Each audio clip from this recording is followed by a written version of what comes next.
9واं बाब। अज़रा को यहूदियों की गैर यहूदियों से मखलूत शादियों का इल्म होता है। जब ये सब काम हो चुके तो सरदारों ने मेरे पास आकर कहा कि इसराइल के लोग और काहिन और लावी इन इतराफ की कौमों से अलग नहीं रहे, क्योंकि केनानियों और हित्तियों और फरीजियों और यबूसियों और अम्मोनियों और मोआबियों और मिस्रियों और अमूरियों के से नफरती काम करते हैं। चुनाचे उन्होंने अपने और अपने बेटों के लिए उनकी बेटियां ली हैं। सो मुकद्दस नस्ल इन इतराफ की कौमों के साथ खलत मलत हो गई, और सरदारों और हाकिमों का हाथ इस बदकारी में सबसे बढ़ा हुआ है।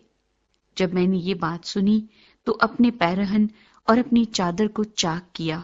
और सर और दाढ़ी के बाल नोचे और हैरान हो बैठा। तब वो सब जो इसराइल के खुदा की बातों से कांपते थे, असीरों की इस बदकारी के बायस मेरे पास जमा हुए, और मैं शाम की कुर्बानी तक हैरान बैठा रहा। और शाम की कुर्बानी के वक्त मैं अपना फटा पैरहन पहने और अपनी फटी चादर ओढ़े हुए अपनी शर्मिंदगी की हालत से उठा और अपने घुटनों पर गिरकर खुदावंद अपने खुदा की तरफ अपने हाथ फैलाए और कहा, ऐ मेरे खुदा, मैं शर्मिंदा हूं, और तेरी तरफ ऐ मेरे खुदा अपना मुंह उठाते मुझे लाज आती है, क्योंकि हमारे गुनाह बढ़ते बढ़ते हमारे सर से बुलंद हो गए और हमारी खताकारी आसमान तक पहुंच गई है। अपने बाप दादा के वक्त से आज तक हम बड़े खताकार रहे,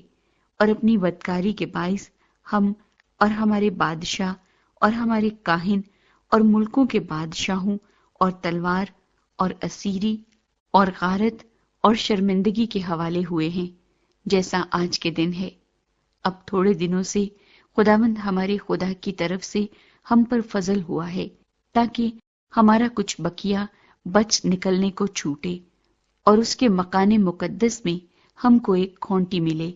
और हमारा खुदा हमारी आंखें रोशन करे और हमारी गुलामी में हमको कुछ ताजगी बख्शे, क्योंकि हम तो गुलाम हैं, पर हमारे खुदा ने हमारी गुलामी में हमको छोड़ा नहीं,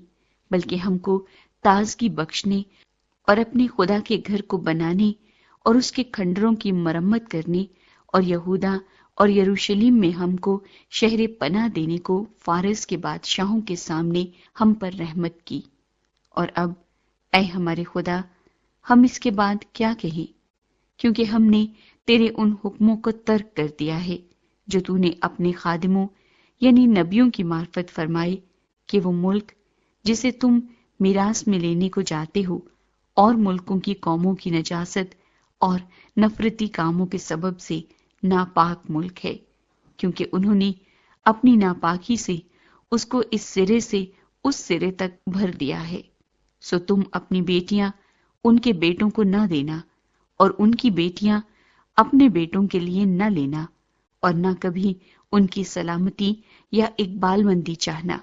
ताकि तुम मजबूत बनो और उस मुल्क की अच्छी अच्छी चीजें खाओ, और अपनी औलाद के वास्ते हमेशा की मीरास के लिए उसे छोड़ जाओ। और हमारे बुरे कामों और बड़े गुनाह के बायस जो कुछ हम पर गुजरा, उसके बाद ऐ हमारे खुदा, दर हाल ये कि तूने हमारे गुनाहों के अंदाजे से हमको कम सजा दी और हमसे ऐसा बकिया छोड़ा, क्या हम फिर तेरे हुक्मों को तोड़ें और उन कौमों से नाता जोड़ें जो इन नफरती कामों को करती हैं? क्या तू हमसे ऐसा गुस्से ना होगा कि हमको नेस्तो नाबूद कर दे, यहां तक कि ना कोई बकिया रहे और ना कोई बचे? ऐ खुदावंद इस्राएल के खुदा, तू सादिक है, क्योंकि हम एक बकिया हैं जो बच निकला है, जैसा आज के दिन है। देख, हम अपनी खताकारी में तेरे हजूर हाजिर हैं, क्योंकि इसी सबब से कोई तेरे हजूर खड़ा नहीं रह सकता।